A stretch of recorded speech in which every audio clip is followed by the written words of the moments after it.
Yes, it's very good question. Psychiatric problems, మానసిక రోగాలు ఎందుకు వస్తాయి? దీనికి 2 కారణాలు ఉన్నాయండి. ఒకటి నేచర్, ఇంకోటి నర్చర్. నేచర్ అంటే జీన్స్. మనం అందరం కూడా మన తల్లిదండ్రుల పోలికల్లో పుట్టాం.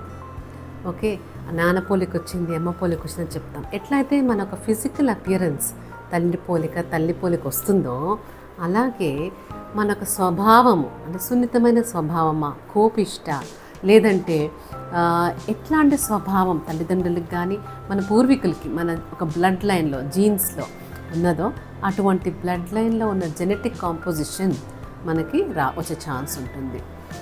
ఇంకొకటి నర్చర్. నర్చర్ అంటే ఎన్విరాన్మెంట్.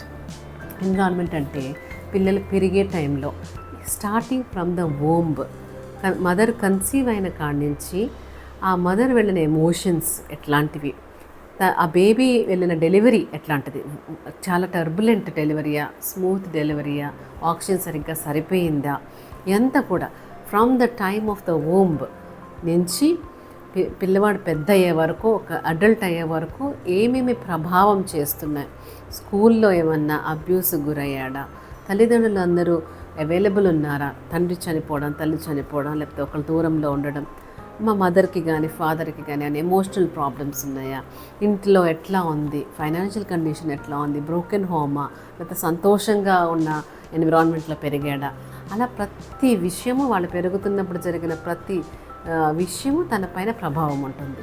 సో సింపుల్గా చెప్పుకోవాలంటే కొంత వైరింగ్లో ఉంటుంది, కొంత పెరిగిన విధానంలో వెళ్ళిన ఎక్స్పీరియన్సెస్లో ఉంటుంది.